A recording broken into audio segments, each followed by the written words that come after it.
Hey you guys, thank you for joining in. Thank you for being part of the conversation of faith that we're going to be exploring together in the next couple of videos. Today I want to give you a little bit of introduction of my own personal story, my own journey, and see how that can connect with your own story and your own journey. You see, when I was around 12 years old, I saw this incredible miracle that took place before my eyes. I saw how God took my parents' relationship and marriage and restored the whole thing. You see, after living a life filled with alcohol and drugs and almost at the point of divorce, my parents decided to follow Jesus in the Catholic Church. And it became this incredible story from something that was really dark into something that was really beautiful. And as a young guy, that became my personal foundation. It was a beautiful, beautiful story. So, you see, from a young age, I knew that God was real, at least to the best of my understanding. And so my parents, they taught me and my sister everything they knew, and they gave us everything they had when it came to God and faith. And so that was a very, very incredible experience that helped me to grow up having this understanding about God. But my story was different. See, my journey was different. I came to know Jesus around the age of 20 years old, and it was at a different place, at a different time, and at a different community. When I turned 20, I began to experience God and community in a way that I never experienced before. You see, God became more than just an idea or a thought. It became this living, breathing experience where I was being transformed from the inside out. But also, with this experience, I began to experience also something that many people call a conflict of belief. You see, I was heavily influenced by my parents' convictions and faith and belief system. And so I came to this place, this crossroad between these two different paths that were open in front of me. And I needed to make a commitment, and I needed to make a choice, and I needed to pick something. But I was completely afraid to fail. See, one path was completely influenced by my past experiences and belief system and my foundation. The other one was completely unknown, and it was completely new to me. And so at this point, I needed to make a commitment, but I became so afraid that I got stuck in the middle of this crossroad, right where I call the land in between. You see, I know that a lot of us go through the same struggle in life. You see, we come to this place where there's a defining moment in our lives and we need to make a commitment, we need to make a choice. But we get stuck right in the middle because we are so afraid of failure and we fear failure so much. And so we want more and we dream it more, and we can hear that voice inside of us, kind of like that annoying voice saying inside of us, there is more. But we choose to stay in the same place, stuck. And so that was my story.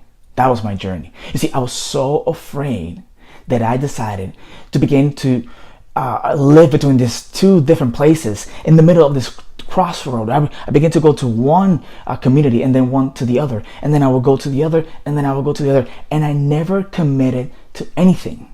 And I did that for 4 years of my life. I mean, I became very, very comfortable living in this land in between, a place between a life that is less and a life that is more. I mean, it's not where I was, but it's not where I could be or where I should be. And it's the same thing about us. We do the same thing. And so this land in between speaks of mediocrity. I mean, we choose to stay comfortable when we know there is more. And there's a story in the book of Genesis that reminds me of kind of like this kind of story of journey. You see, there's a man called Terah, and he has his family, and he has a son called Abraham. And scripture says that Terah were living in this place called Ur of Chaldeas. And it says that they set out to this place called Canaan. But scripture says that halfway through the journey, they settle in this place called Haran. Just think about this for a moment. I mean, Terah had something in mind. He had a destination, he had a journey, he had a place that he wanted to go, he wanted to accomplish that. And halfway through the journey, he settled for something different. And although he had Canaan in his mind, he never finished the journey. And scripture says that not only did he settle there, he died there. And you see, if we were to take this apart, we can say that Canaan, for a lot of us, is this life that we dream about. I mean, it's this desire that we have inside of us. We have some destination, we have a journey, we have something in our mind, we dream about something, and we want to get there. And we kind of set out in the journey, and we choose to go there, but halfway through the journey, we decided to stop. You see, for some of us, Canaan might be just that relationship restoration that you dream about. And you decided to take the steps, and you decided to go forward, and you decided to fight for that relationship. But you got hurt, you got wounded, and halfway through the journey, you chose to quit. Or for some of us, it might be just a health issue. We want to make better decisions. We want to have better discipline. We want to eat healthier. But halfway through the journey, you decided to stop because you hit that plateau. Or for some of us, it might be just that financial freedom that we dream about. I mean, we want more. We want to bring our family more stable income. We want to be free, debt free, and we want to be able to accomplish more things in life. But throughout the journey, we just got so tired that we just gave in. I mean, whether it is relational, physical, financial, we all have a Canaan. We all have a place that we dream about. We all have something in our minds that we want to accomplish.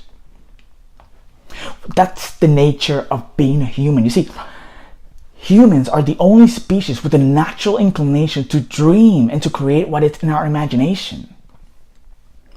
And the question now is, will you dare to dream? Will you choose to move past Haran to this place called Canaan? Will you step out in faith, no matter the cost, to accomplish and to see what is in your heart, what you dream about? And if the answer is yes, then let's do it together. Let's move together. Let's journey together from the land in between to the land that we dream. What's fascinating about this story is that that's not the end of the story. You see, after Terah, the father, died, scripture says that God called Abraham, the son, to continue the journey. And so scripture says that God said to Abraham, he said, go from your country, from your people, and your father's household to the land that I will show you. That's just simply amazing to me. You see, God invited Abraham to continue the journey. And is inviting you and me, us, to continue the journey. Because if you still have breath, you still have purpose. You might have given up on God, but God has not given up on you.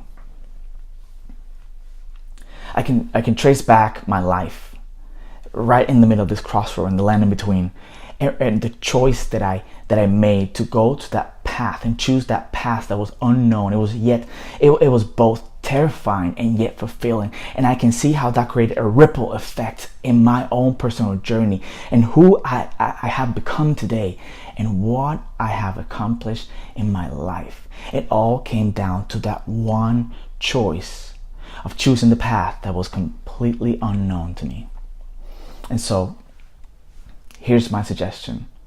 Let's journey together. Let's walk together. In the next video, we're going to learn how this voice, the voice of God, can call us from the land in between to the land that we dream.